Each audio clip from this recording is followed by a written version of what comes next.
If not for Max Muncy, the former Keller High School star, the Los Angeles Dodgers and Boston Red Sox might still be playing Game 3 of the World Series.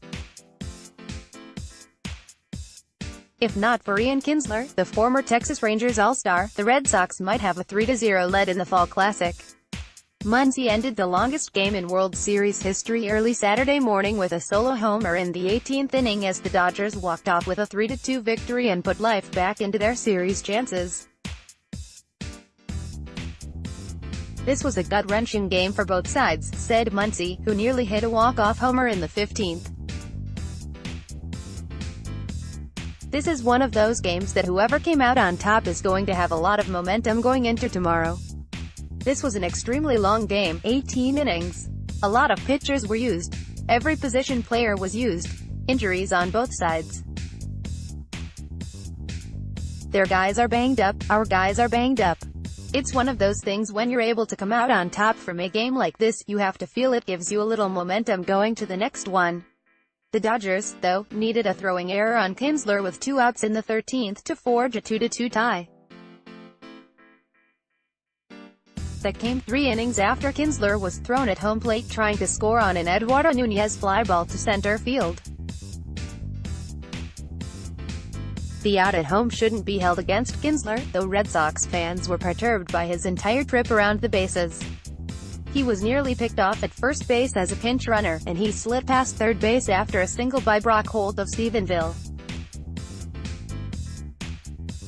Kinsler, though, he would have been better off holding on to the ball after stumbling while fielding a UCL Puig grounder rather than attempting to throw.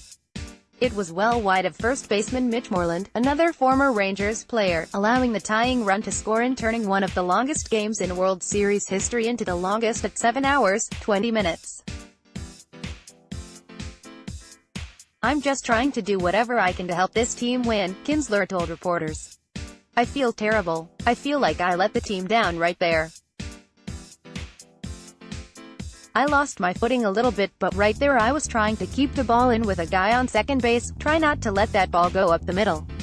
I overran it a little bit, and then when I planted to turn to throw, the turf kind of gave way in the act of throwing and just sailed it wide.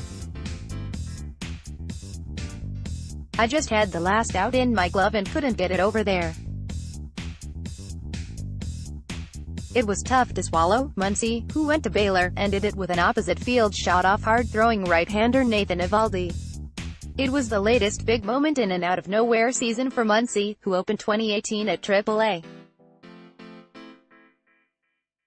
The 28-year-old was promoted in mid-April and by the All-Star break was so indispensable to the Dodgers and was hitting homers at such a high rate that he participated in the Home Run Derby during All-Star festivities. He finished the season with 35 homers and a .973 OPS over 395 at-bats.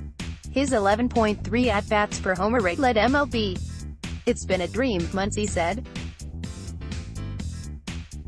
"This whole year has been a surreal experience that it's hard to put into words.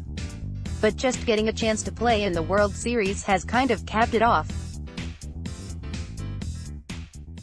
And then getting a chance to hit a walk-off home run, obviously, there's not many words I can use to describe that. The feeling was just pure joy and incredible excitement. That's about all I can think of because it's hard to describe how good a feeling it is."